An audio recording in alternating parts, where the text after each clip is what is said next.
Connect ஆயிடுச்சு. Okay. Hi friends, எல்லாரும் எப்படி இருக்கீங்க? நல்லா இருக்கீங்களா? இன்னைக்கு வந்து லைவாக வந்து குக்கிங் பண்ண போகிறோம். யாருமே இல்லை இன்னைக்கு. விக்னேஷ், சிவானி எல்லாமே ஸ்கூல் போயிட்டாங்க. ஹஸ்பண்ட் அவங்களும் கிளம்பிட்டாங்க. நான் மட்டும்தான் இருக்கேன். ஸோ எந்த ஹெல்ப்புமே இல்லாமல் தனியாக இன்னைக்கு வந்து லைவ் வந்திருக்கேன். சிவானி தானே கண்டிப்பாக ஃபுல் ஹெல்ப்பாக இருப்பா, ஃபுல் சப்போர்ட் பண்ணுவாள். பட் இன்னைக்கு நானாக தனியாக வந்து லைவ் வந்திருக்கேன். சரி, ஃபஸ்ட்டு ஓப்பன் ஆகிடுச்சா? எனக்கு எதுவுமே எனக்கு அதில் ஷோ ஆகவே இல்லை.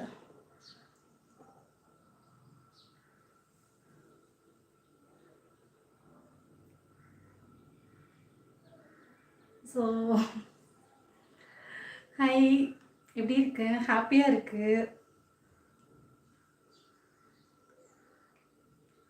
ஸோ கிளாரிட்டியாக இருக்கான்னு மட்டும் எனக்கு கொஞ்சம் கன்ஃபார்ம் பண்ணுங்கள்.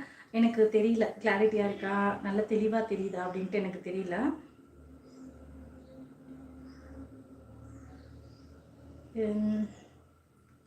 ஹாய், யாரு நான் நேம் தெரியல, ஒருத்தவங்க ஹாய் சொல்லியிருக்கீங்க. ஹாய்.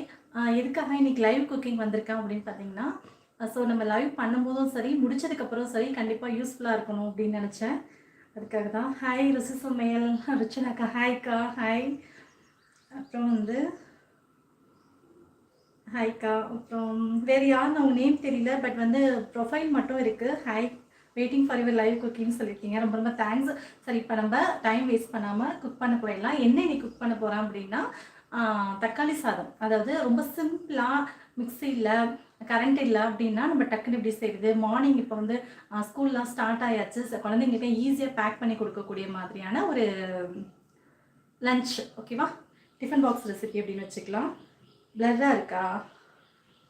ஓகே, நான் பார்க்குறேன் என்னென்னு. நான் வந்துட்டு டிஸ்கண்டினியூ பண்ணிவிட்டு திரும்ப வரட்டுமா, இல்லை வந்து இருங்க, நான் இதில் செக் பண்ணி பார்க்குறேன்.